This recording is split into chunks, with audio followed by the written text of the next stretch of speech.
Welcome to Monday's devotions. We're returning today to studies in the book of Genesis and to the life of Jacob. The last time we looked at Jacob was on the 2nd of July. So we're returning now.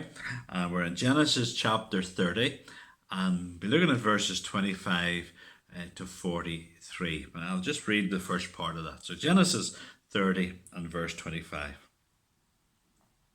As soon as Rachel had borne Joseph, Jacob said to Laban, "Send me away that I may go to my own home and country. Give me my wives and my children for whom I have served you, that I may go, for you know the service that I have given you."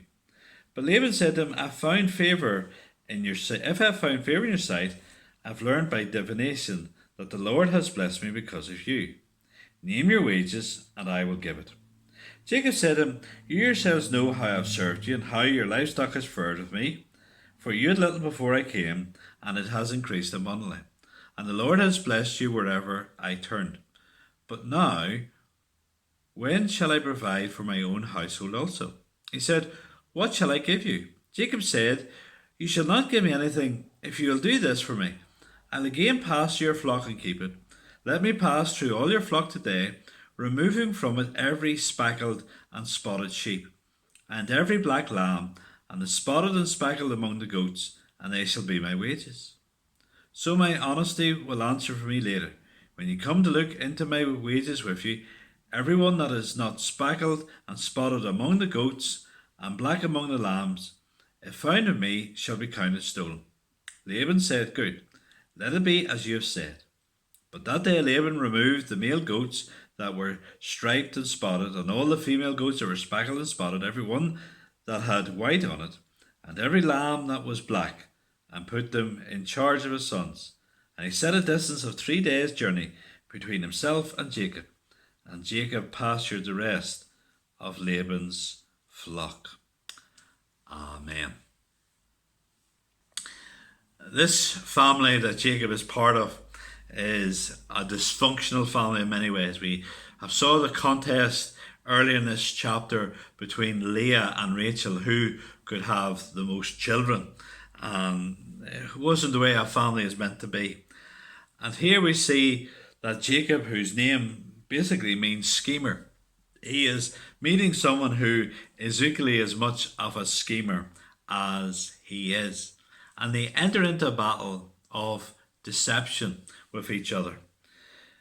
Jacob wants to leave now that his family has been built up. He wants to go back to his home once more, back to the promised land. And so he speaks to Laban, and they agree that all the striped and all the speckled sheep and goats which are found in the flock would belong to Jacob. When Jacob came, Laban had so little, and God had blessed him because of that. And he knew that. He doesn't want Jacob to go, but in the end he agrees to this. But while he agrees to this, he arranges with his sons that they go through the flock, and all the striped and speckled and spotted sheep that indeed would come to Jacob would indeed be taken away and hidden from Jacob. So he wouldn't have many sheep at all to take with him. And so we see terrible dishonesty in this. Now, I didn't read the passage, but from verse 37 on, Jacob has his own plan. I don't know what to make of this, and how to produce indeed more sheep that would be spotted and speckled, and they deceive each other. There's this awful scheming between Jacob and his father-in-law. They're not acting with integrity. They're not acting with honesty at all. And as we think of this family with the scheming between them, between Rachel and Leah, between Laban and Jacob, it is a sad reflection of what many families are like, particularly when possessions are on the offer.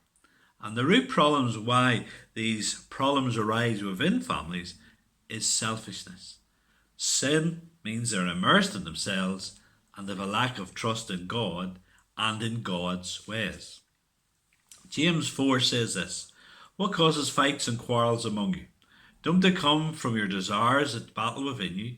You want something but don't get it. You kill and covet, but you cannot have what you want. You quarrel and fight. You do not have because you do not ask God. And when you ask, you do not receive because you ask with wrong motives, that you may spend what you get on your pleasures. And so James is saying there's this battle because of sinful desires within us, selfish desires. We just want to, as it were, feather our own nest and little concern for others. Now that is so contrary to Jesus. We think of Jesus who left heaven's glory. We think of God the Father who sends Jesus at great cost to himself to go and to suffer in order to rescue us. And we need more and more the nature of Jesus, not the nature of Laban or even Jacob, who were scheming and just wanting to get their own way. We want the Jesus who loves and cares for others. And we're not to be like Jacob, even when confronted by schemers. We're not to enter into a contest with them, because at the end of the day, if we enter in a contest, the world, do things the world, they can do it better than we can anyway. Now, the Bible does say that we should be as harmless as doves and as wise as serpents. Now, we're not to be naive. We're to be as wise as we're not to be naive in our dealings with the world. But we are to be as harmless as doves. We're not to be schemers. We're not to be deceptive in what we do. And what we need to do is to trust in the Lord, trust in his ways of integrity and honesty. And when others come against us and scheme, entrust it to the Lord. Think of the Psalms, and many times David speaks of that. He entrusted himself to the Lord, and so should we. And when others are scheming against it, what an opportunity for us. Not to do like Jacob does, to come up with a better scheming plan to outdo them. An opportunity to show we're different. That we act with openness and honesty, with grace, love and truth. May those be the marks of us. If we're Christians, they need to be the marks of us, because those are the very marks of Jesus.